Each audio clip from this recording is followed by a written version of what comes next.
Jumla ya wageni 86,740 walioingia nchini kwa mwezi Oktoba 2025. Idadi hii ukilinganisha na wageni 69,860 wa awali waliingia nchini kwa mwezi Oktoba 2024 inaonyesha ongezeko la 24.2. Akiwasilisha takwimu za uingiaji wageni, afisa tafiti na takwimu kutoka Kamisheni ya Utalii Hassan Amer Vuai amesema kwa mwezi wa Oktoba tulipokea wageni 86,740 ndio walioingia kwa mwezi huo. Hili ni ongezeko la 24.2 kwa kulinganisha na wageni 69,860 walioingia kwa mwezi wa Oktoba kipindi kama hicho mwaka jana. Aidha, kwa kulinganisha kwa mwezi wa Septemba 2025 ambapo jumla ya wageni 84,154 waliingia nchini, ambao sawa na ongezeko la 3.1.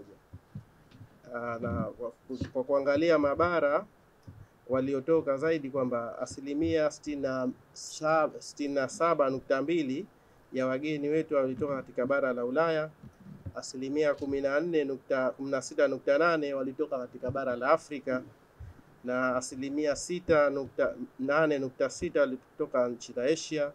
Amerika ilikuwa 6%, na mwisho ni bara la Oceania ambalo ilileta wageni ambao walikuwa 1.4. Akizitaja nchi ziliongoza kuleta wageni hapa Zanzibar ikiwemo Italy, Ufaransa, Uingereza, afisa utalii anaelezea. Kwa kuangalia nchi 5 zilizoongoza kwa mwezi wa Oktoba, Italia iliongoza kwa kuwa na 10% ya wageni wote, ambapo ilikuwa na wageni 8,894, ikifuatiwa na nchi ya Ujerumani, ikiendelea na nchi ya Ufaransa na Uingereza, na Afrika Kusini ni ya 5 katika mjumuiko huo. Na kwa kulinganisha na mwezi uliopita kwamba katika 5 bora Afrika Kusini ilikuwa haimo, imeingia mwezi huu, na nchi zilizobakia zote zilikuwemo, na Italia pia ilikuwa ndio ikiongoza katika uingiaji wa wageni katika mwezi huu. Tukiangalia wageni walioingia katika miaka 5 iliyopita kwa kipindi cha mwezi wa Oktoba, tunaona kwamba inaongezeka, tukitoka wageni 31,826 mwaka 2021 wakafika wageni 57,647 mwaka 2020, na hadi kufikia mwezi huu tulipata wageni 86,740, ambapo grafu yetu inaonekana kwamba inapanda juu kwamba wageni wanaongezeka.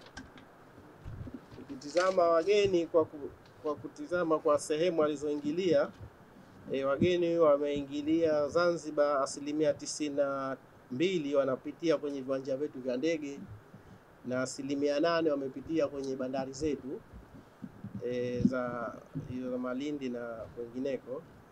Na kwa njia za usafiri hapo tukiangalia kwamba wageni waliopitia uwanja wa ndege kuna aina mbili: wageni ambao waliotoka Tanzania bara ambapo walikuwa 21.8, na wageni waliotoka moja kwa moja nje wakaja Zanzibar kupitia viwanja vya ndege walikuwa 70.1, na kwa kupitia viwanja bandari walikuwa 8.1.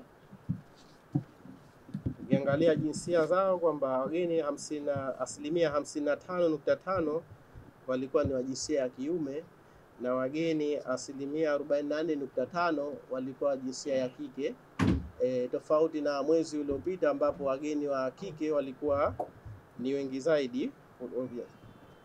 Ukiangalia kwa njia ya umri kwamba wageni wa umri kati ya miaka 15 hadi 64 hao waliingia walikuwa 87%, wakifuatiwa na wageni umri wa miaka 65 kwenda mbele ambapo hao walikuwa ni 6.7%, na umri chini ya miaka 15 hawa ni wageni wa waliingia ambao ni 6.3%. Naye mchumi na mhadhiri wa Chuo Kikuu Zanzibar Dr. Estella Ngoma Hassan pamoja na meneja uchumi kutoka Benki Kuu ya Tanzania, Mr. Moto Legobi, wanasema kuwepo kwa miundombinu mizuri kutapelekea kuimarika kwa utalii hapa Zanzibar. Infrastructure itaongezea zaidi watalii kutaka kuja kwetu. Kama nilivyosema last time kwamba wenzetu Uganda wamefanyia kazi vizuri sana infrastructure yao. Uliokuwepo Entebbe Airport miaka 3 iliyopita na ukifika hii leo ni vitu viwili tofauti. Kwa hiyo ile Entebbe Airport attract more tourists kwa sababu hata ile infrastructure yao imekuwa ni nzuri zaidi. Na sie tayari tuna infrastructure ambayo ina improve hapa airport kwetu. Terminal 2 sasa hivi ita attract watu wengi, kutakuwa na restaurants, business schools, even parking lot itayo accommodate more than 200 vehicles, which is a good thing. Kwa hiyo sasa kila infrastructure ikiendelea vizuri, basi tutazidi kupata na watalii wengi zaidi. Kwa hiyo mapato kutokea utalii tuna expect kwamba yatazidi kukua na kukua, lakini we need to work on our infrastructure, na amani ndani ya nchi ndio inakuwa chanzo cha watu kutaka kuja kwetu. Ajira zozote zinaongezeka pale ambapo utalii unafanya nini? Unaongezeka. Utalii ukiongezeka, hatuna statistics hapa za kujua, lakini utalii ukiongezeka, obviously shughuli nazo zitafanya nini? Zitaongezeka. Na shughuli zikiongezeka, maana tunatakia ajira katika sekta ya utalii zinaongezeka. Na zinapoongezeka ajira, maana yake moja kwa moja zina translate kwenye pato la taifa. Kwa sababu ajira ni nini? Ni kipato cha mwananchi atakachokipata kutokana na shughuli anayoifanya kwenye shughuli za utalii. Na hapa huwezi kuipata moja kwa moja. Mwisho wa mwaka ofisi ya takwimu huwa ina calculate nini kilichoongezeka kwenye shughuli za utalii, hasa kwenye accommodation and services, kwa sababu huko ndo pato linaonekana moja kwa moja na ajira ndo zinapatikana nyingi kule. Utaona kwamba hatuna takwimu hapa za hapa mwaka jana na mwaka jana labda na mwaka juzi kipato kiliongezeka, maana yake watu waliokuwa kwenye shughuli ile waliweza kupata kipato zaidi. Tunaona kwamba correlation kwamba iwapo ajira zinaongezeka na mapato ya utalii yanaongezeka, definitely zinaongeza pato la taifa. Kwa sababu pato la taifa ni nini? Ni mali na huduma zilizotolewa katika sekta fulani kwa muda wa mwaka mmoja. Na sasa tunaangalia mwaka jana, kwa sasa hivi bado tunaendelea.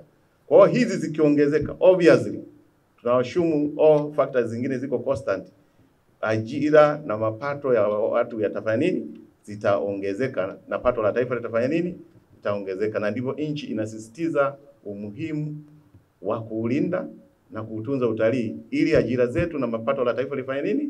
Liongezeke. Na nchi nyingi tu duniani ambazo zimekuza utalii na mapato yao ya taifa yameongezeka sana.